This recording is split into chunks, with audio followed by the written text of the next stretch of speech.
नमस्कार विद्यार्थी मित्रांनो, सुरत महानगरपालिका संचालित सुमन हायस्कूल नंबर 6 मराठी माध्यममध्ये मी प्रवीण भावसर सर तुमचं हार्दिक स्वागत करतो आजच्या होम लर्निंग क्लासमध्ये।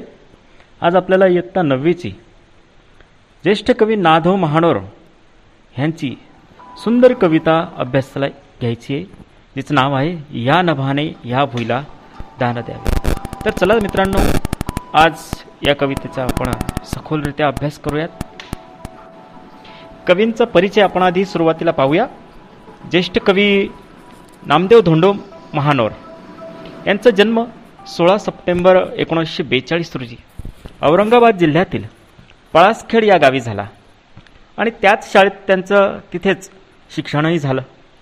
महाविद्यालयीन शिक्षणासाठी पुढे ते जळगावला गेले, पण शालेय शिक्षण अर्धवट सोडून शेती करण्यासाठी ते गावी परतले। शेतीत त्यांचं मन रमलं आणि पुढे ते कवी झाले। मराठी साहित्य विश्वात त्यांना रानकवी म्हणून ओळखलं जातं। रानकवी म्हणून त्यांची संपूर्ण मराठी साहित्य विश्वात प्रसिद्धी आहे। त्यांची अनेक कविता संग्रह आणि लोकगीतं सुप्रसिद्ध आहेत। त्यांचे बघा, रानातल्या कविता, अजिंठा, तिची कहाणी, पळसखेडची गाणी, पावसाळी कविता, प्रार्थना, दया घणा, वही, पक्ष्यांचे लक्ष थवे, हे त्यांचे काही गाजलेले कविता संग्रह आपल्याला लक्षात घेण्यासारखे आहेत। त्याचप्रमाणे जैत रे जैत, सर्जा, एक होता विदूषक, मुक्ता आणि दोघे यासारख्या उत्कृष्ट चित्रपटांसाठी त्यांनी सुंदर मधुर अशी गीतही लिहिली आहेत। बघा, त्यांच्या पाणझड या काव्यसंग्रहाला इसवी सन 2000 साली साहित्य अकादमीचा पुरस्कारही मिळाला आहे। मराठी साहित्यातील अमूल्य योगदानाबद्दल 1991 मध्ये त्यांना भारत सरकारने पद्मश्री या पुरस्काराने त्यांचा गौरव करण्यात आला होता। त्यांचा सन्मान पद्मश्रीने करण्यात आला। तसंच 2009 मध्ये कुसुमाग्रज प्रतिष्ठानचा गाजलेला जनस्थान पुरस्कारही त्यांना मिळाला। आपल्या कविता संग्रह आणि विविध पुस्तकांमधून महानोर यांनी शेती, शेतकरी, निसर्ग, पीक, पाणी किंवा संपूर्ण निसर्गात येणारे जे काही घटक आहेत यांच्या एकरूपतेची भावचित्रच त्यांनी आपल्या साहित्यातून रेखाटलेले आपल्याला आढळतात। त्यांनी आपल्या साहित्यातून तो ग्रामीण लहजा जपण्याचा पुरेपूर प्रयत्न केला आहे। प्रस्तुत काव्य त्यांचं इयत्ता 9वीला असलेलं ह्या नभाने ह्या भुईला दान द्यावे, यातून कवीने शेती व शेतकऱ्याचे जीवन या सुंदर नात्याचे वर्णन त्याने या काव्यात केले, की शेती म्हणजे शेतकऱ्याचा जीव की प्राण असतो आणि हे त्याच्या जिव्हाळ्याचा विषय असतो, म्हणून याचं सुंदर वर्णन कवींनी आपल्या कवितेत रेखाटलेलं आहे। ग्रामीण भागात शेतीवर उपजीविका करणाऱ्या शेतकऱ्यासाठी त्याची काळी आई व पाऊस याचं किती महत्त्व आहे हे या काव्यातून कवीने सूचित केलेले आहे। शेतात डोलणाऱ्या कणसांमध्ये भरलेले पांढरे शुभ्र ज्वारीचे दाणे पाहून कवीला खूप आनंद होतो आणि हे ज्वारीचे दाणे म्हणजे कणसात भरलेले चांदणेच असावे अशी कल्पना या ठिकाणी कवी करतात। अशी सुंदरशी कविता आज आपल्याला इयत्ता 9वीला अभ्यासाला घ्यायची आहे।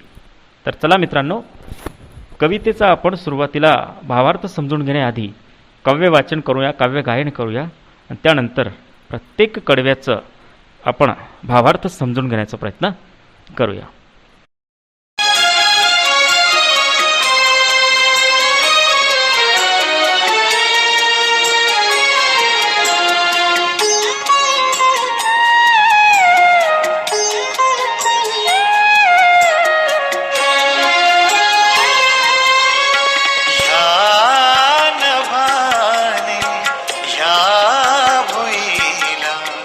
दान द्यावे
ऋतुगंध कांती सांडलेली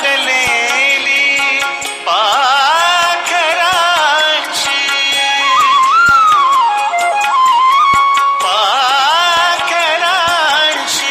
खेळ मी मांडून गावे या नवाने या भुईला दान द्यावे या नवाने या भुईला दान द्यावे.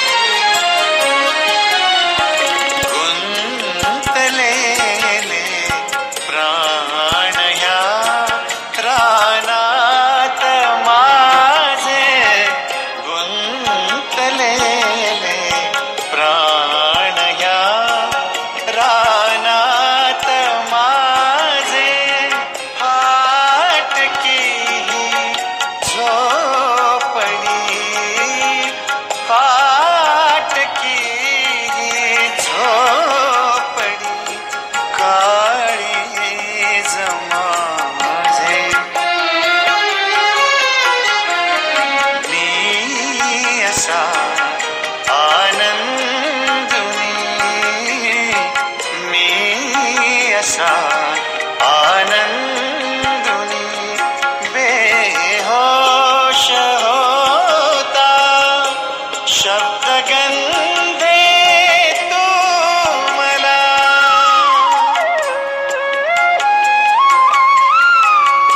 शब्दगंधे तू मला बाहूत घ्यावे ह्या नभाने ह्या भुईला दान द्यावे ह्या नभाने ह्या भुईला दान द्यावे.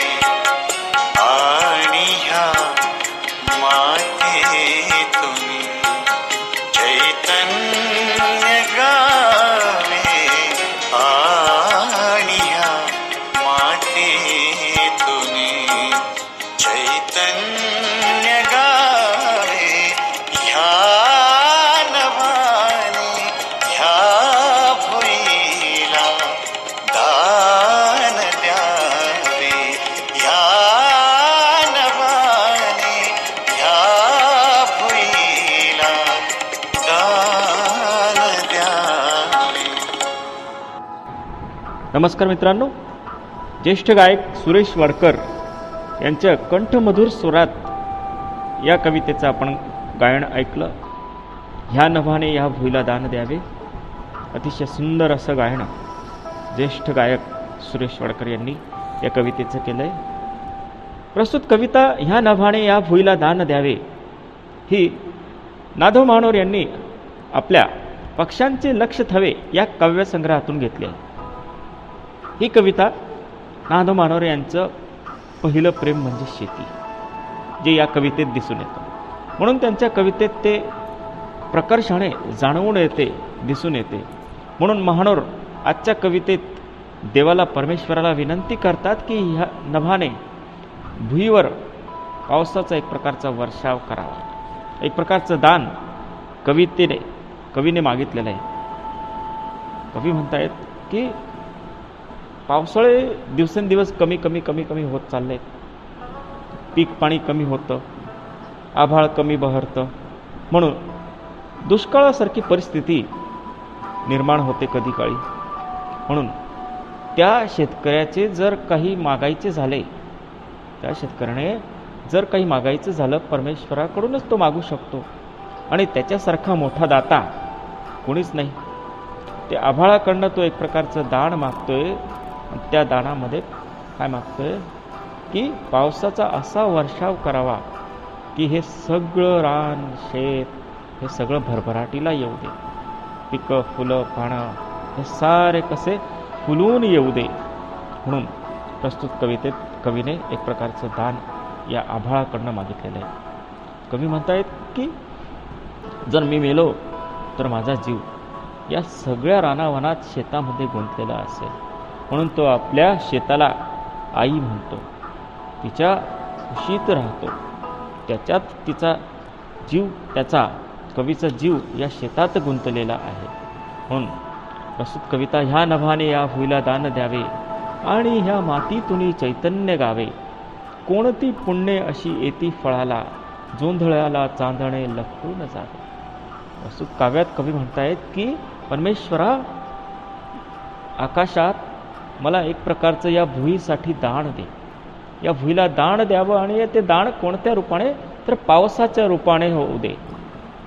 वर्षानुवर्ष शेतकरी बिचारा राबतो, कष्ट करतो आणि कष्ट केल्यानंतर शेतात जेव्हा तो घामरूपी मोती आपले पाझरतो आणि त्यावेळेस तो परमेश्वराकडे विनंती करतो की मी एवढी मेहनत केली, श्रम केले, कष्ट केले शेतीत, तर परमेश्वरा जे बी मी पेरलेलं आहे ते बी फळाच्या रूपाने, झाडाझुडपांच्या रूपाने, फुलांच्या रूपाने, अन्नधान्याच्या रूपाने बहरून येऊ दे या मातीतून.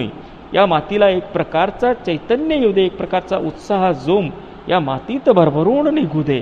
म्हणून यासाठी तू परमेश्वरा खूप पाऊस पाड, वर्षाव कर आणि हे सारे भुई यावर वर्षाव करून तिच्यात एक प्रकारचं हिरवं चैतन्य निर्माण कर. म्हणून चैतन्याचं गाणं सुरू होण्यासाठी कवी परमेश्वराकडनं दान मागतो. परमेश्वराकडनं कवी म्हणतो की कोणती पुण्य अशी येती फळाला, जोंधळ्याला चांदणे लखून जावे. कवी म्हणतोय की जणू माझे हे सारे पुण्य जे मी शेतात राबतोय, कष्ट करतोय, माझे सर्व पुण्य जे काही आहेत ते कुठेतरी फळाला येऊ दे, माझी मेहनत फळाला येऊ दे. माझ्याकडनं जे काही शेतीत काबाड कष्ट झाले, मेहनत झाली, याचं फळ मला जोंधळ्याच्या रूपाने येऊ दे, भरभराटीत माझं शेत होऊ दे. जोंधळ्याला जणू काही चांदणे रूपी ज्वारीचे दाणे लगडू दे, लखडून जावे. जोंधळ्याला जणू काही चांदणे लखडून जावे, असं एक प्रकारचं दान कवी या ठिकाणी परमेश्वराकडनं मागत आहे. जोंधळ्यावर जणू काही ते सारे चांदणेच उमलून आलेले आहेत, असं या ठिकाणी कवी म्हणतोय. म्हणून कवी या कवितेचा अर्थ सांगत असताना पहिल्या कडव्याचा म्हणतोय की या मातीतून चैतन्य गावं. परमेश्वरा, या मातीत एक प्रकारचा उत्साह निर्माण होऊ दे, जो उत्साह चैतन्य एक प्रकारचं निर्माण होऊ दे आणि माझी सारी पुण्य हे फळाला येऊ दे. मी जी मेहनत केली, कबाड कष्ट केलेले आहेत, याचं मला कुठेतरी फळ मिळू दे. आणि ते कोणत्या रूपाने, तर जोंधळ्याला चांदणे लखडून जावे. तर ज्वारीच्या कणसांना जणू काही चांदण्यांनीच लगडून जावं, त्या ठिकाणी चिकटून जावं. चांदण्याच्या रूपाने माझे सारे कणस जे आहेत ते भरभराटीला येऊ दे. पुढे कवी म्हणतायत की ह्या नभाने या भुईला दान द्यावे आणि माझ्या पापणीला पूर यावे. पाहता ऋतुगंध कांती सांडलेली, पाखरांशी खेळ मी मांडून गावे. कवी म्हणतायत की ह्या नभाने या भुईला दान द्यावे आणि माझ्या पापणीला पूर यावे. बळीराजा या ठिकाणी म्हणतोय, बळीराजाचा प्राण म्हणजे शिवार्थ असतं, त्याचं रान असतं. आभाळाकडे, नभाकडे जेव्हा तो आकाशाकडे जेव्हा टक लावून पाहतो, त्यावेळेस जेव्हा पाऊस पडतो, काळ्या आईवर पाण्याचा वर्षाव होतो, काळ्या आईतून जेव्हा हिरवेगार पिकं निर्माण होतात, हिरवीगार कणसं शेतात डोलायला लागतात, त्यावेळेस त्या शेतकऱ्याच्या पापणीला पूर येतो. त्याच्या डोळ्यातनं आनंदाचे अश्रू निर्माण होतात. जेव्हा त्याचं शेत झाडाझुडपांनी, फळाभाज्यांनी, फुलांनी पुरं बहरून येतं, त्यावेळेस त्याच्या डोळ्यातनं आनंदाचे अश्रू येतात. त्यावेळेस त्याच्या पापणीला पूर येतो. जेव्हा तो सारा निसर्ग फुललेला पाहतो, पाहता ऋतुगंध कांती सांडलेली, जेव्हा तो सारा निसर्ग सर्वीकडे मोसमातील पिकांचा सुवास बरसतो, पिकं बहरून येतात, त्यावेळेस त्याच्या डोळ्यात पाण्याच्या धारा वाहू लागतात. त्यावेळेस तो आनंदाने पाखरांशी खेळ मांडतो. जणू काही तो सुद्धा पाखरांसोबत गगनात विहार करतो आणि पाखरांशी एक प्रकारचा खेळ खेळत असतो. पाखरांच्या सोबत तो सुद्धा त्या पाखराप्रमाणे आकाशात भरारी घेऊन आनंद साजरा करतो. अशी सुंदर कल्पना या ठिकाणी कवी या कडव्यातून करतात की ह्या नभाने या भुईला दान द्यावे आणि माझ्या पापणीला पूर यावे. हे परमेश्वरा, तू ज्या वेळेस मला दानाच्या रूपाने पाऊस या शेतामध्ये येऊ देशील, पावसाचा वर्षाव जेव्हा या वेळेस करशील, तेव्हा माझं सारं शेत, सर्व शेत हिरवं होईल. झाडं झुडपं पानं फुलं सगळी बहरून येतील. पशु पक्षी हे सुद्धा जणू काही आनंदाने नाचू लागतील. त्यावेळेस शेतकऱ्याला सुद्धा आनंद होईल आणि त्याच्या पापणीतून, त्याच्या डोळ्यातून आनंदाचे अश्रू वाहू लागतील. त्यावेळेस तो आनंदात पाखरांशी खेळ मांडून त्याला सुद्धा गाणं गावंसं वाटेल, त्याला सुद्धा पाखरांप्रमाणे आकाशात उडावंसं वाटेल. जेव्हा तो सारं काही शेत हिरवंगार पाहतो, जेव्हा त्याच्या आनंदात तो पाखरांप्रमाणे नाचू लागेल, गाऊ लागेल, आनंदाचे अश्रू त्याच्या डोळ्यात तरळतील. एकत्र मिळून जणू काही तो पक्ष्यांसोबत ते आनंद साजरा करेल. गुंतलेले प्राण ह्या रानात माझे, फाटकी ही झोपडी काळीज माझे. गुंतलेले प्राण ह्या रानात माझे, फाटकी ही झोपडी काळीज माझे. मी असा आनंदुनी बेहोश होता, शब्दगंधी तू मला बाहूत घ्यावे. गुंतलेले प्राण ह्या रानात माझे, फाटकी ही झोपडी काळीज माझे. मी असा आनंदुनी बेहोश होता, शब्दगंधी तू मला बाहूत घ्यावे. कवी नाधो महानोर पुढे म्हणतायत, कवी नामदेव धोंडो महानोर, की शेतकऱ्याचं सगळ्यात जवळचं जर काही असेल तर त्याचं शेत, शिवार, त्याची काळी आई, याच्यापेक्षा त्याला जवळचं कोणी वाटत नाही. तिच्या कुशीत तो रात्रंदिवस असतो. त्याचे प्राण जणू काही त्या रानात गुंतलेले असतात. जेव्हा तो बाहेरही असेल पण त्याचं सारं मन, त्याचे प्राण, त्याचा जीव त्याच्या रानात गुंतलेला असतो. की शेतात काय चालत असेल, शेतात काय असेल, पिकं बहरलेली असेल, शेतात कुठल्या प्रकारचं नुकसान तर नाही होणार, सगळी काळजी त्याच्या हृदयात पिकांविषयी, हिरव्या शेताविषयी, काळ्या मातीविषयी असते. तो हिरवगार शेतात त्याचं प्राण गुंतलेले असतात. आणि कवी पुढे म्हणतो की फाटकी ही झोपडी काळीज माझी. माझ्याजवळ परमेश्वरा काहीच नाही, घर ही झोपडी ही फाटकी आहे, काळीज माझं. फाटकी ही झोपडी काळीज माझे. मी असा आनंदुनी बेहोश होतो. ज्यावेळेस तो आनंदाने बेहोश होतो, जेव्हा सर्व काही हिरवगार फुललेलं शेत पाहतो, त्यावेळेस तो परमेश्वराला विनंती करतो की शब्दगंधे, काव्याच्या रूपाने मला आपल्या बाहूत घ्या. शब्दगंधे, तू मला आपल्या हृदयात घे, मला आपल्या बाहूमध्ये स्थान दे. माझा जीव या रानात गुंतलेला आहे, प्राणात जे आहेत ते माझे शेतात गुंतलेले आहेत. म्हणून कवी नाधो महानोर या ठिकाणी परमेश्वराकडनं दान मागत असताना शब्दगंध तू मला बाहूत घ्यावे. शब्दगंध म्हणजे या ठिकाणी कवितेच्या रूपाने या ठिकाणी कवी परमेश्वराजवळ शेतकऱ्यासाठी दान मागत आहेत. आणि कवी म्हणतो की शब्दगंधन, तू सुद्धा मला आपल्या बाहूत घ्यावं, माझ्या शब्दांचं एक प्रकारचं तू स्वीकार करावेस आणि या शेताला, माझ्या पिकांना एक प्रकारचं दान द्यावं. म्हणून तो कवी या ठिकाणी शेतकऱ्यासाठी दान मागत आहे. अतिशय साधी सोपी सरळ भाष्यशैलीत वर्णन केलेली ही कविता असून आकाश व पृथ्वी यांचं जणू काही जवळचं नातं संबंध या ठिकाणी कवी सांगू पाहत आहेत. वाचकांपर्यंत सरळ भाषेत हा संबंध पोहोचवत आहेत कवी. भारतासारख्या शेतीप्रधान देशातील शेतकऱ्याच्या जीवनासाठी पावसाचं महत्त्व किती आहे हे काही निराळं सांगायला नको. त्यामुळे शेतात येणारे जे काही उत्पन्न आहे याचं वर्णन साध्या साध्या शब्दांमध्ये कवी इथे करतो. शेतकऱ्याच्या आयुष्यात असणारं पावसाचं महत्त्व कवितेत किती सुंदर पद्धतीने केलेलं आहे ते आपल्याला पाहता येतं. की साध्या जातीवंत शेतकऱ्यालाच ते समजू शकेल की त्याच्यासाठी त्याचं रान, त्याचं शेत शिवार, त्याची फळं भाजी पाला, त्याचं हिरवं रान किती महत्त्वाचं आहे. वेळेवर पाऊस आल्यामुळे शेतकऱ्याची सगळी मेहनत कामाला येते. त्यालाही हायसे वाटतं, त्याच्या डोळ्यात आनंदाचे अश्रू येतात, 2 पैसे घरात येतात, 2 सुख त्यासोबत चालत येतात घरात. नाही तर त्याच्या जीवनात आहे काय, फाटकी झोपडी आहे त्याची, काळीच त्याचं फाटलेलं आहे एक प्रकारचं. बिचारा शेतात राबतो आणि कष्ट करतो आणि जेव्हा सगळं शेत हिरव्यागार पाना फुलांनी धनधान्यांनी बहरून येतं, तेव्हा त्याच्या डोळ्यातनं आनंदाचे अश्रू वाहू लागतात. त्याला वाटतं की त्याने जणू काही आभाळाचे तो आभार या ठिकाणी मानतो, म्हणून त्यातून पडणाऱ्या पावसाचे तो आभार मानतो. आकाशाच्या या दानामुळे, पावसामुळे सुखावलेला शेतकरी या ठिकाणी कृतज्ञतेची भावना या ठिकाणी व्यक्त करतो.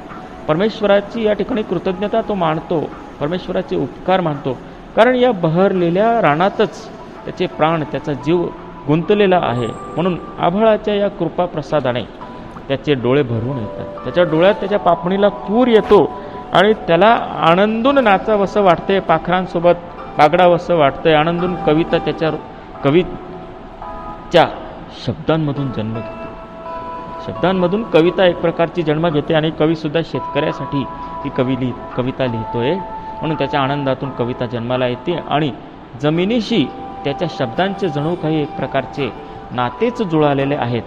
अशी शब्दबद्ध, सुंदर शब्दबद्ध केलेली अशी ही कविता नाधो महानोर यांची आपल्याला पाहावयास मिळते. या कवितेवरची शब्दार्थ आणि स्वाध्याय, इतर काही ज्या प्रवृत्ती आहेत, शिक्षक प्रवृत्ती, विद्यार्थी प्रवृत्ती तुम्ही घरी करायची विद्यार्थ्यांना, आणि स्वाध्याय यावरचा आपल्याला लिहायचा आहे. तुर्तास तुम्हाला कवितेचा गायन आणि कवीचा परिचय आणि कवितेचा भावार्थ समजला असेलच. नमस्कार.